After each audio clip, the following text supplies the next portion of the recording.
Oh, I can finally sit and just talk. I can finally sit and relax. Finally, just chill and just let the world go by. Welcome to the 7 Days Podcast, where today we're going to be talking about what happened the past week. Me uploading SummerSlam and Impact Wrestling, NXT coming back, and also with real life WWE, we got, the Women's Evolution pay-per-view. We got Raw, SmackDown to talk about. I have not watched NXT yet. I have not watched 205 Live, but a lot of stuff going on. Plus, why the fuck Dean Ambrose has not returned yet? And WWE 2K19, we're going to start with that. WWE 2K19 has finally released the first screenshot, the first gameplay screenshot of AJ Styles in WWE 2K19. You want to know my thoughts about it? I don't care. It's simple. Pretty plain and simple. I don't care. You want to know why I don't care? It's because it's a screenshot. I knew after when 2K18 released the new graphics for the game in 2K18, right? I knew when 2K19 comes out, this is the first thing that came to my mind when I saw 2K18's first screenshot with Seth Rollins, that in 2K19 it's gonna be the same thing, just touched up a little bit, and that's pretty much what that is. So when I see AJ Styles, I'm like, same thing, just touched up, updated. That's pretty much it. So I don't know why people are getting excited for WWE 2K19. Oh, I can't wait to go to the game store and buy 2K19, or go in the PlayStation Store and buy 2K19. I mean, and nothing happened yet. Nothing happened yet. Oh, they released WWE Towers, WWE 2K Tower, the $1 Million Challenge from AJ Styles. That's it. That's it. Now I know we got 2 more months to the date, because it's releasing on October 9th, but I think 3 days later it's gonna be released for the deluxe edition. So, but yeah, pretty much to the date we have 2 months left, and what I don't understand is why haven't we seen anything, or at least got any news about what game modes and stuff, What about the matches? There's a lot of things I need to know about WWE 2K19. The matches, the modes, and will there be more cutscenes and create a video? You know what I mean?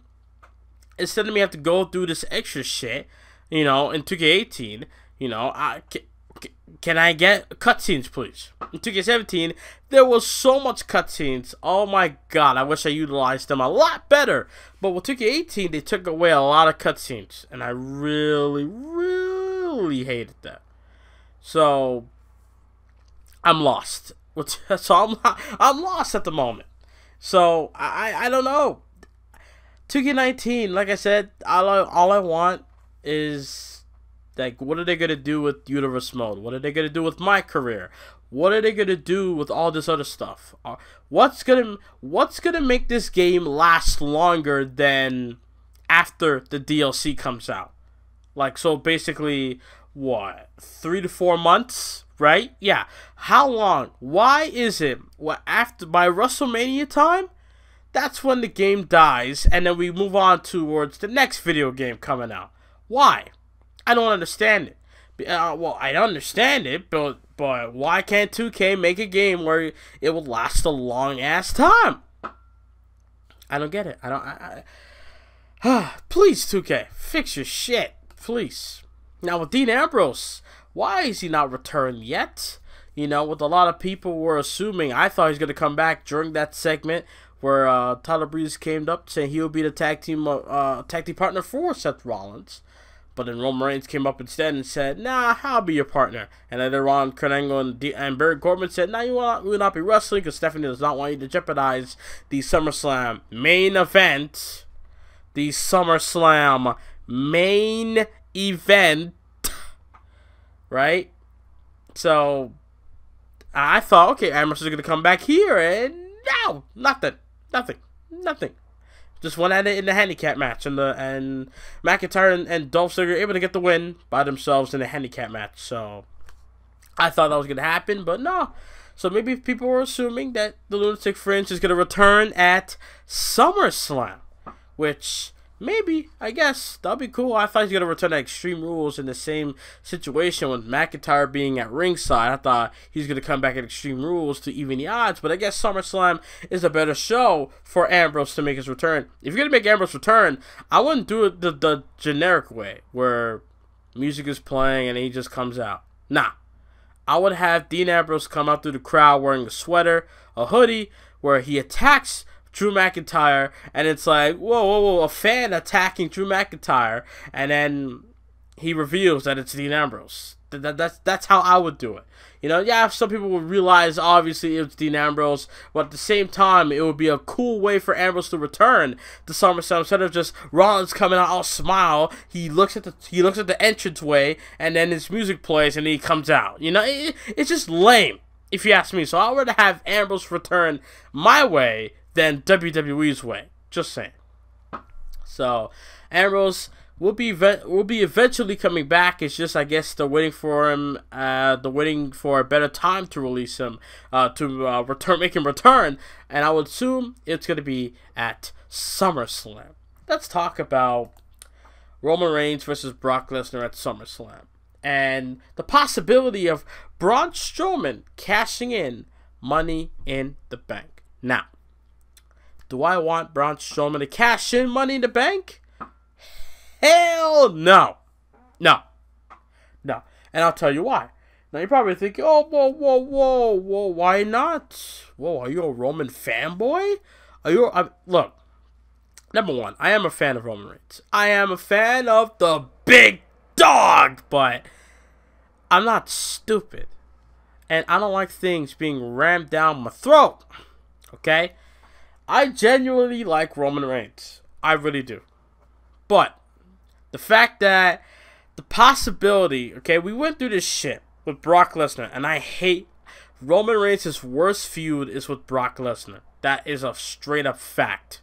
No matter how hard they try to make it interesting, you know, the one-liners that they have Roman make, it doesn't matter. This feud sucks.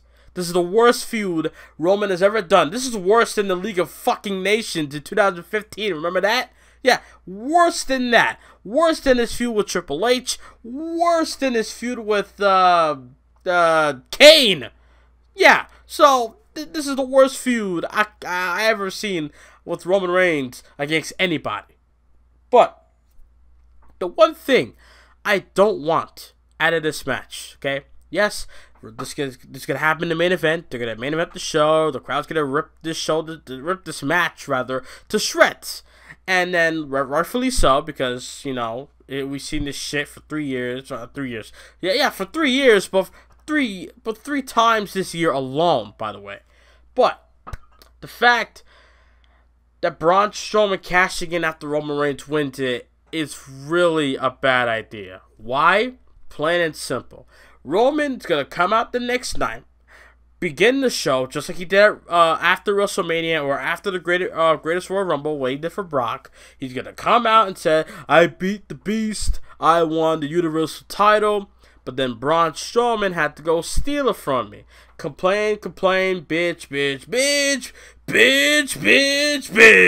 you know, pretty much. And then maybe Braun Strowman might come out and be like, yeah, I stole this title from you, you know, Mr. Money in the Bank, bro, yeah, something like that. But either way, you know, you get the point. Roman's going to complain about it, and he's going to make a threat, oh, get back my Universal title, blah, blah, blah, blah. Then they're probably going to go at it in a Hell in a Cell match.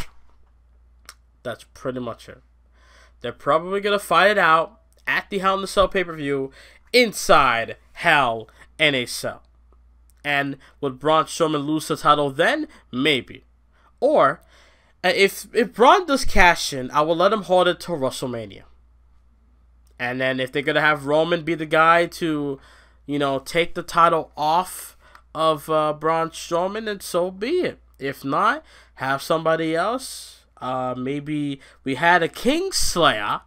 Maybe the Monster Slayer. and Seth Rollins. Maybe him, or okay, not the Big Show. Not the Big Show. Not the Big Show. I don't know who else. Not Brock Lesnar. Hell no. I don't know who, but somebody else. Somebody. That's not Roman. That's not Seth. And definitely not the Big Show. And most definitely not Brock Lesnar.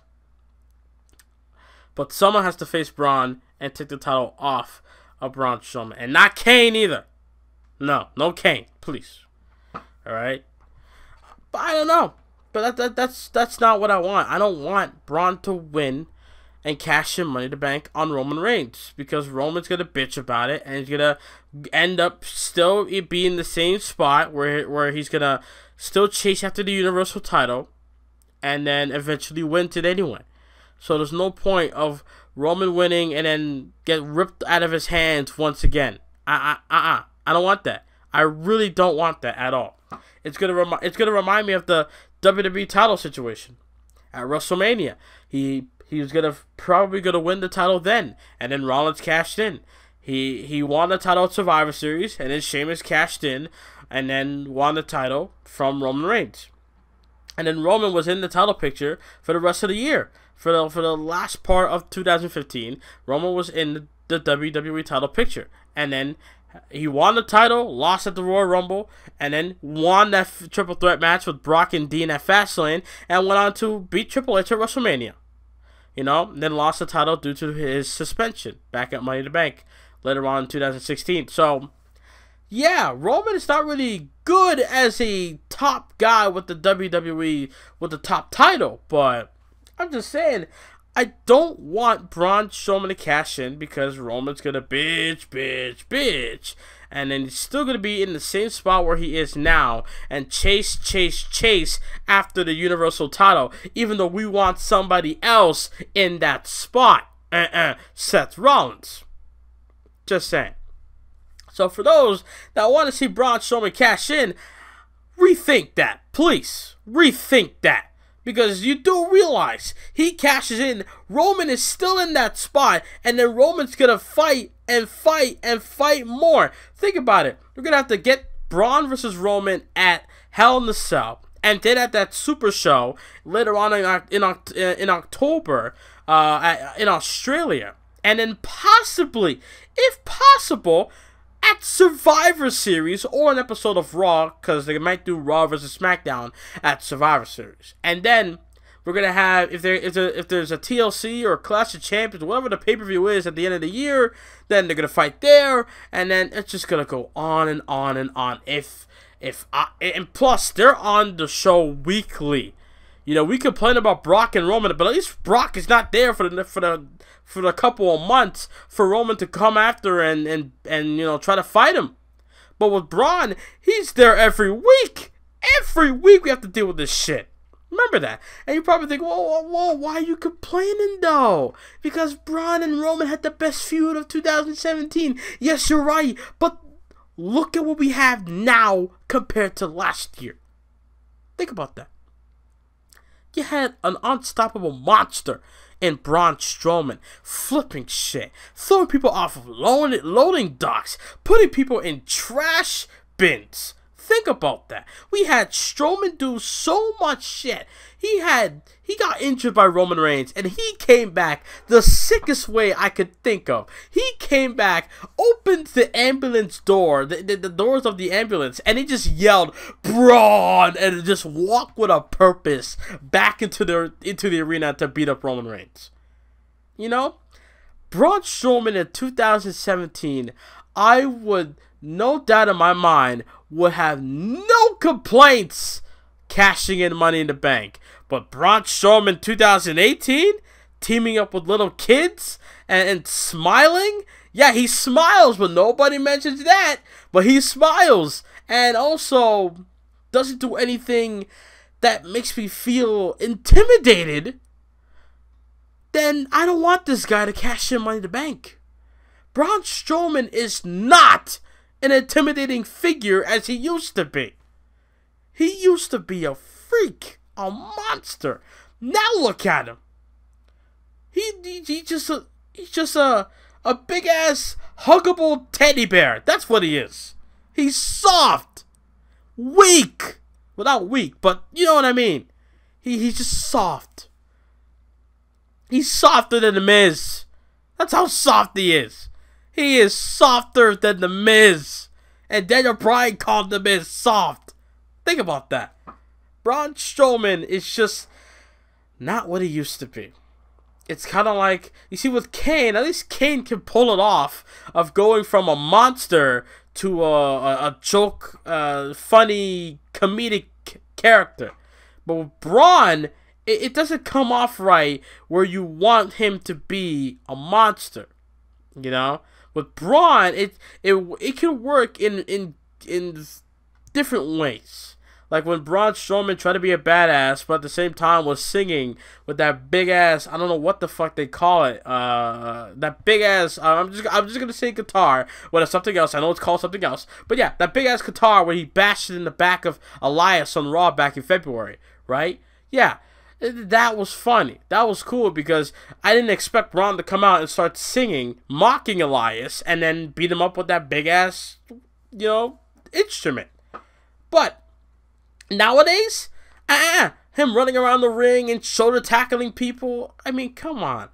Yeah, it's like, oh shit, you better watch out. You better watch out. And then that's it, shoulder tackle. Nothing happened. And then when you realize that his opponent is willingly doing a backflip just to sell the freaking shoulder tackle. I mean, come on. You know what I mean? That's just my point. Those are my points about Braun Strowman cashing in. I don't want it because it's not the Braun Strowman that used to be, like that I want him to be, but now he's not. He used to be cool. Now he's just okay nowadays. He went from amazing and cool to okay. Like, whatever. You know what I mean? I understand people have high hopes for Braun, and I do too. I always have high hopes for the WWE, but at the same time, when I don't see anything good or progressing, no. I'm just gonna straight up and say, no interest. I'm sorry, none at all. Just none at all. Like, Braun is just there. I'm just waiting for him to cash in because I'm tired of hearing Monster in the Bank. Like, that's just stupid. I'm sorry. I'm just waiting for him to cash it in, but not now. Not now. Let Roman hold that title for a while. I will let Roman hold it until WrestleMania, to be honest. You know, let Strowman carry down the briefcase for a long ass time.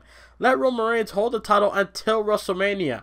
And then when he loses, hell, I would recreate fucking WrestleMania 31, but not the triple threat, but just right after the challenger beats Roman Reigns for the Universal title, or Roman even retains the title, then Braun cashes in and said, yeah, I'm going to win this title tonight.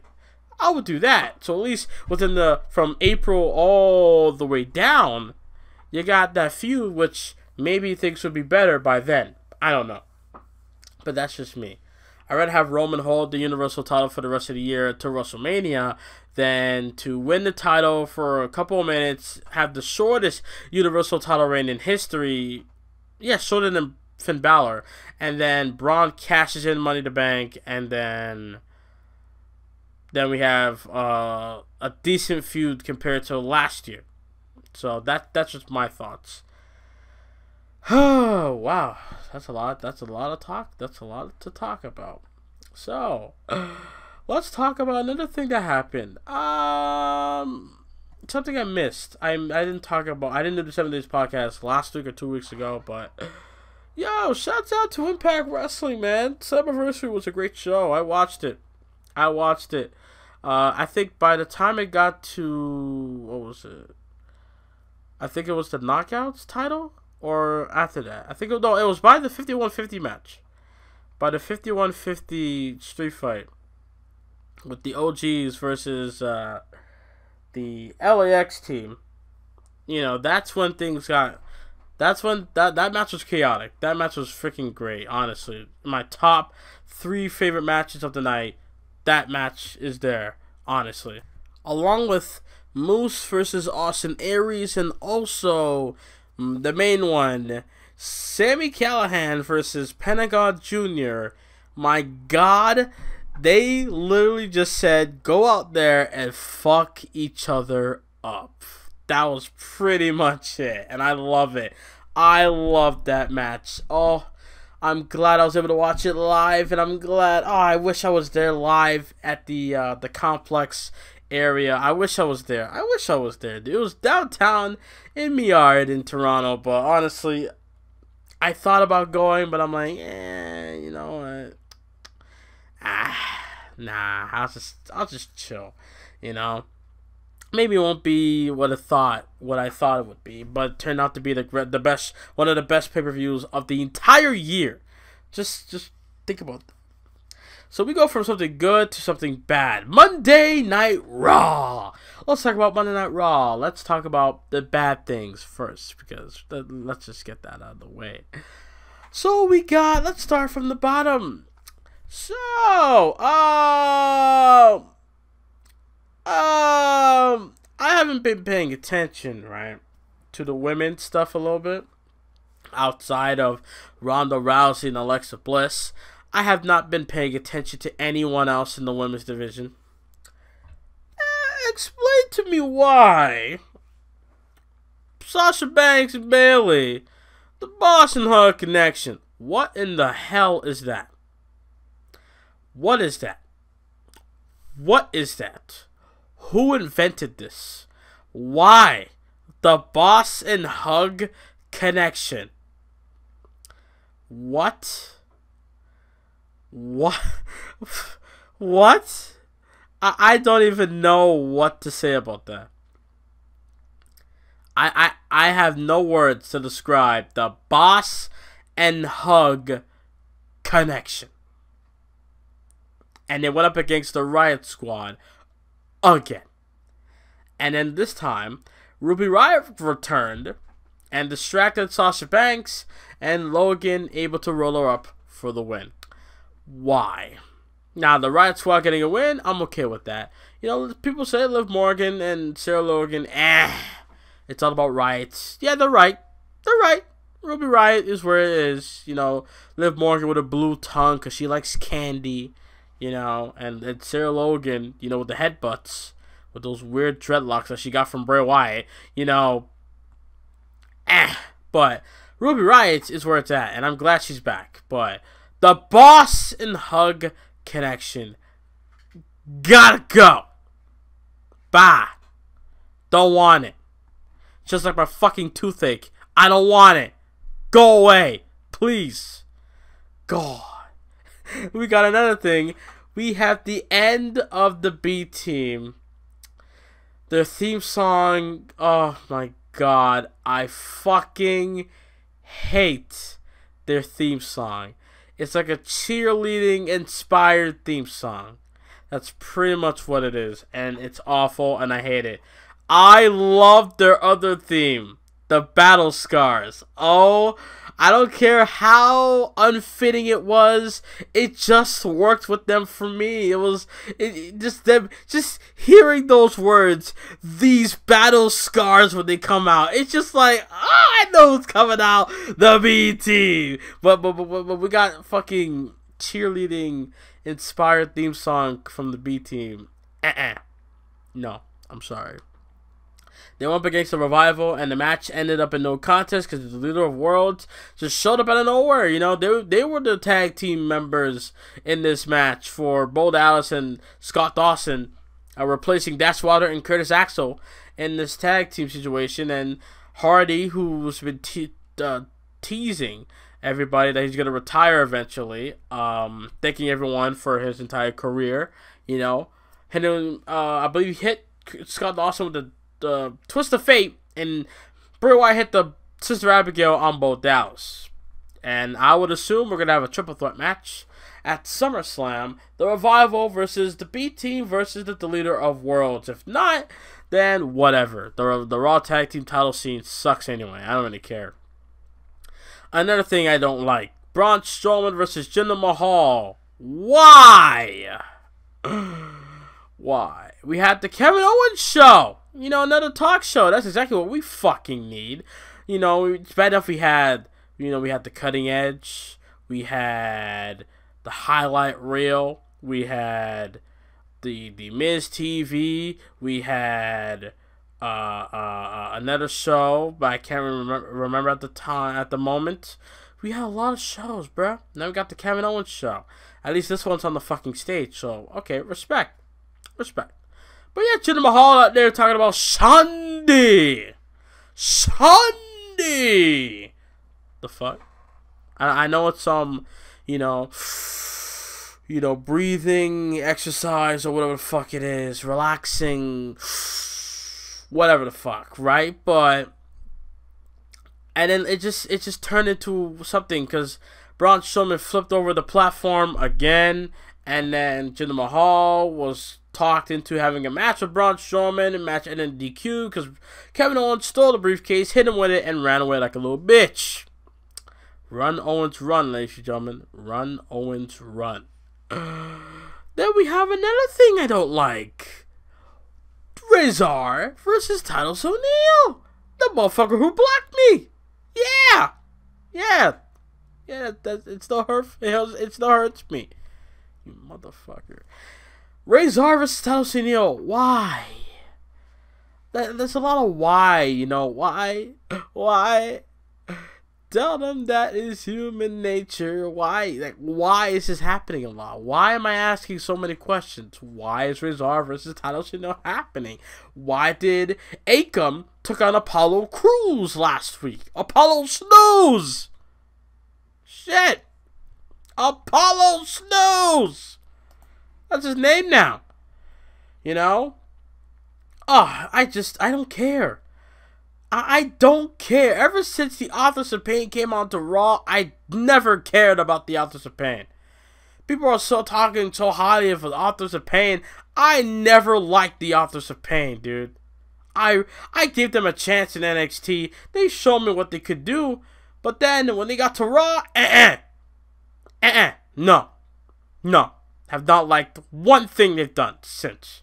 You know, I tried with their debut on Raw. I was like, oh shit, they're here. Oh snap! And then weeks later, and then weeks later, they're not on TV. And then when they come back on TV, they take on freaking Authors of Pain. The Authors of Pain are facing Titus O'Neil and Apollo Crews because they bullied a coworker. No, bye, leave, goodbye, bye. Fuck. Then we had an Elias segment talking about his new documentary, blah, blah, blah, blah, you know. And then we had Bobby Lashley. Oh, shit. We got Bobby Lashley coming out.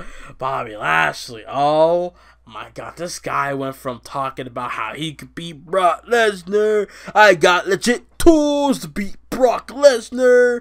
He beats Roman Reigns at Extreme Rules, and then he loses to Roman Reigns 2 weeks later, and then he's relegated to feud with Elias with no fucking meaning. Yeah. No. Bad. Really bad. The fact that Bobby Lashley is feuding with Elias, I understand it. Bobby Lashley returned at Elias' expense. You know, I get it, but you're like 3-4 months too late, bruh. You're 3 to 4 months too late. Sorry. Try next time, not today. I had so high hopes with Mojo Rawley. I was like, well, him getting win after win after win on Raw, I'm like, yeah, okay, Mojo Rawley, and then he loses to Bobby Roode clean. What? Did Bobby Roode need this fucking win? No, he did not. At least Bobby Roode won a championship in the WWE. Mojo Rawley hasn't done jack. I mean, I've been saying it for weeks, and he liked my tweets too. I said that Mojo Rawley, he has something. He has potential. He just needs something to click with the audience. That's all I've been saying for the past couple of weeks. You know, I was so behind Mojo Rawley getting these wins because I'm a Mojo Rawley fan. I am. You know, it's been like this for 4 years straight. I've been a fan of Mojo Rawley, but to see him lose to boring Bobby Roode in clean, really? Nah. I'm sorry. And you're probably thinking, well, how you like Mojo but not Bobby Roode? You want to know why? Because when I see guys like Mojo Rawley, I'm surprised to see them on Raw, period. Because guys like Mojo Rawley don't get TV time, and when they do get TV time, it's a jobber position, enhancement talent. But Mojo has been getting some time to speak and cut promos, have at least decent to good matches with guys like Rollins and Tyler Breeze and etc. And he goes up against boring fucking Bobby Roode and he loses. Clean! Come on. That's just weak shit.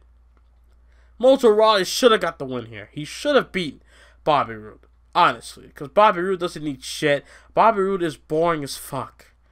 Coming out saying glorious. Dude, I'm surprised I still even have his fucking song on my phone. I'm still surprised I still have his shit. Honestly, I have hopes for Bobby Roode, but at this moment, I don't care about Bobby Roode. He comes out and says, glorious! That's it. And the way how he approached Mojo Rawley last week on Raw was so weak. He's like, he just comes in smiling at first, and then he comes in and is like, you got a problem with me? Bitch, obviously he's got a fucking problem with you when he came out and said, oh, you got yourself glorious? And then he just makes fun of you, and you're not coming out of nowhere and say, you got a problem with me? Really? Oh, my God. I'm sorry. And you're from Toronto? Lee, I'm sorry. Good God. No. Mojo should have won this match. I'm sorry. And I'm not saying this because I don't like Bobby Roode. I'm just saying it because it's fact. Mojo Rawley's been getting some wins, and he's been showing to me that he has potential. He just needs something to click. That's all he needs. Maybe a better theme song, more maybe improved move set. Maybe those two he needs definitely, but something else he needs as well. He could be a nasty heel. He can be. He just needs more things to make him better, and him losing to Bobby Roode just made it worse. And then, well, first match of the night we had the Big Dog versus Baron Corbin, which looked decent, but I mean, we had Angle open the show, talking highly of Ronda Rousey, but talk shit about Brock Lesnar. Roman came out and said, if you took the Big Dog out, who's going to protect the yard? And then Angle says, look, bro, Lesnar's not going to be suspended, and I hope you kick his ass. And Corbin's like, fam, I'm a professional face ass. And then, you know, you just a matchmaker on Raw with no power. And Angle was like, okay, I'm a matchmaker, huh? Okay. Well, I see you two in the ring. I create matches. So Roman will face Baron Corbin to begin Raw right now. Give me a referee. And Corbin's like, all right, fuck it, punch in the face. Respect to Baron Corbin. Respect. We had Ziggler and McIntyre mentioned that earlier. We had the main event. I'm not going to talk about Paul Heyman because obviously Paul Heyman was great. I have nothing to say about this segment whatsoever. It was a great segment. Probably the best thing on the show. It was the best thing on the show. Paul Heyman, like, bloodshot eyes and not even shaved, you know, he just looked horrible. You know, his hair, I don't think it's combed at all. He just looked like a fucking mess just wearing a nice suit. You know, and he just, the way how he was, like, being on TV just, it was so great, dude. It was like, he's just sitting there like, you know, Brock's not going to like this. It's just going to piss him off more. I don't know why I'm even here, you know. But then Young asking him questions like, hey, are you looking for a new client? Like, did you look at Brock as a friend? Blah, blah, blah. All that stuff, dude. It was a great segment. I really loved this segment. But we have history in the making. Oh shit, you probably thinking, well, what history in the making? Ronda Rousey. No, that's not even. No, fuck that. That's not history. Alicia Fox main evented Monday Night Raw. That is history. Oh my god. History has been made. Alicia Fox has main evented Monday Night Raw. Nobody has realized that, okay?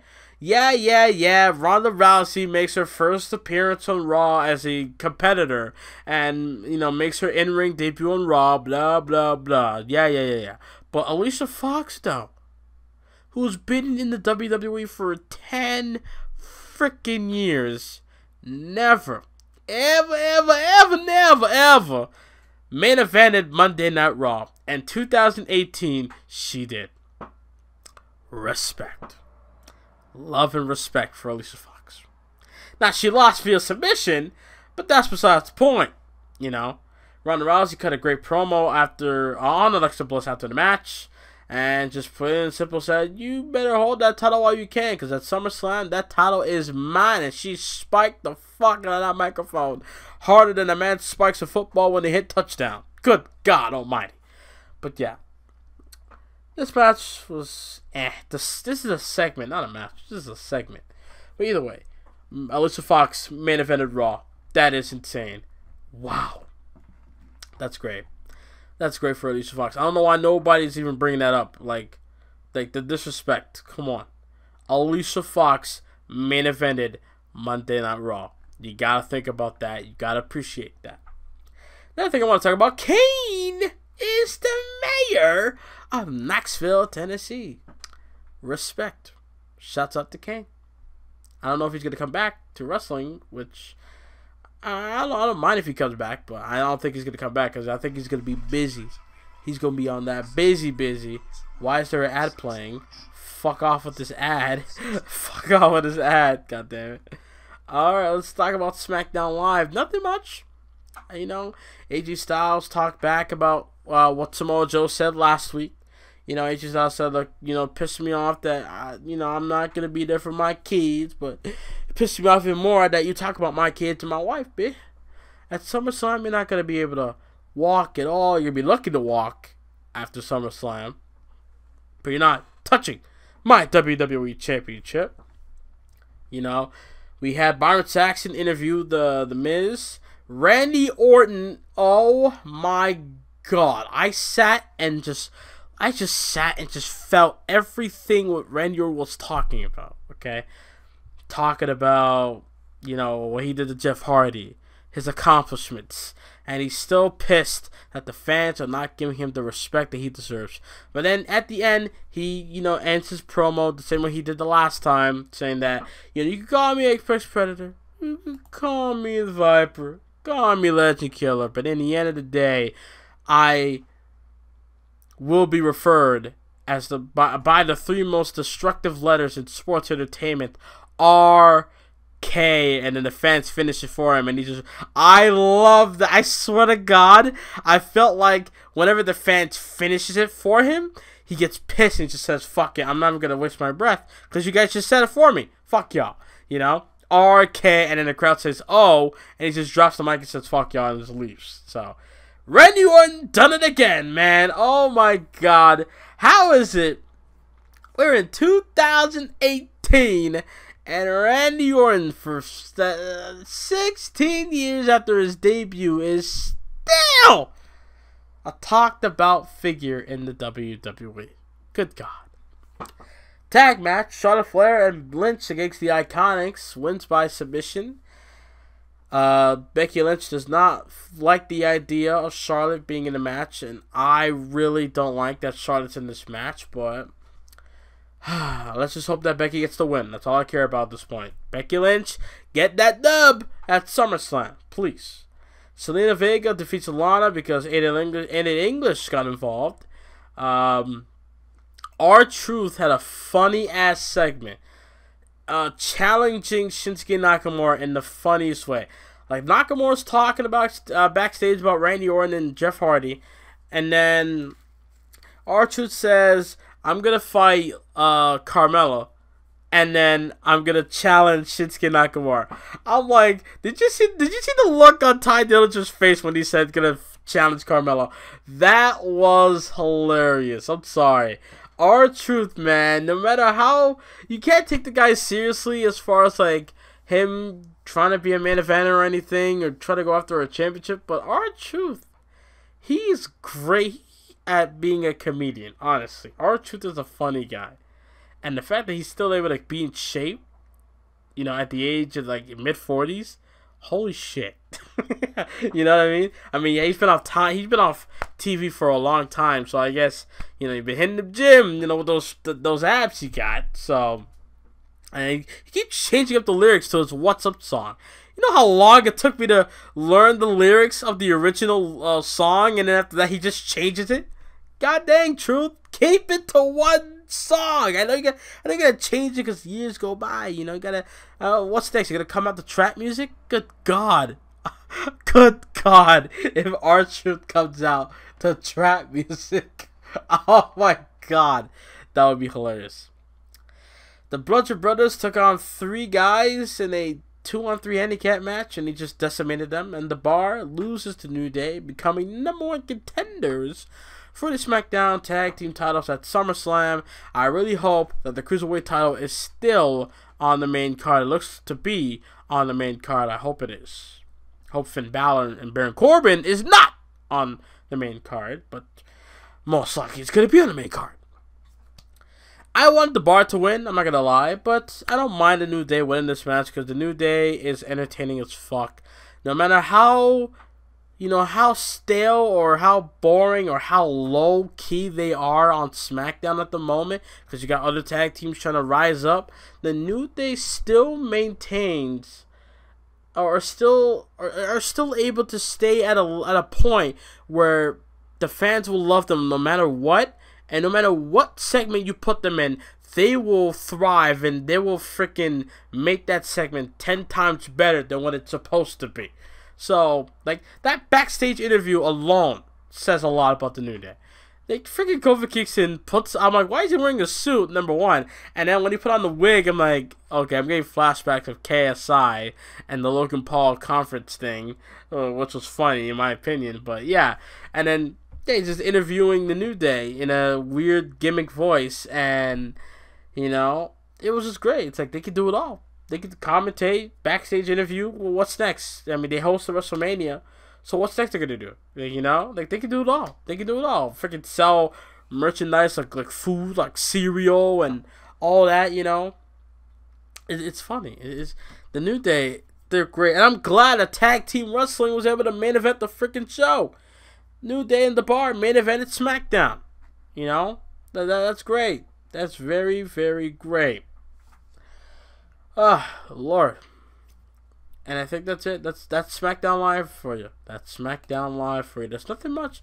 There was literally nothing much for me to go over and be like, yeah, I don't like this. I don't like this. I don't like this. You know, so I think I should end it here because I don't want to do my SummerSlam predictions yet. I don't want to do my predictions yet.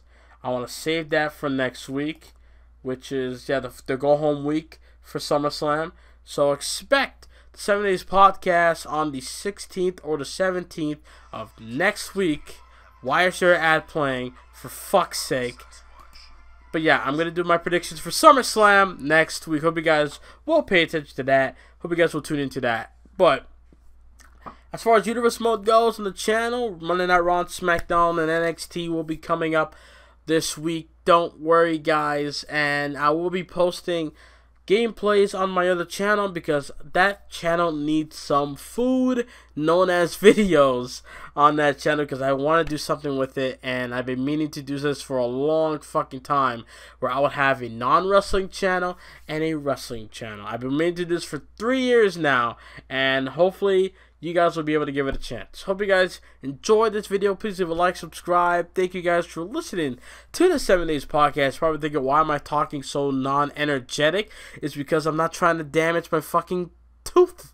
And I have a toothache at the moment, and I don't want to, like, you know, talk how I normally would talk, and then I would have to, like, pause for a long time for this toothache to go away. You know, so it's a big pain in my ass, honestly. So hope you guys understand. But yeah, it will not interfere with my commentating with my Universe Mode stuff, because I only commentate when the timing is right. Hope you guys enjoyed the 7 Days podcast, making its return. Talked about 2K19 and all this other stuff, and you know, and with SummerSlam predictions next week. So I hope you guys enjoy that, and I'm out. Later.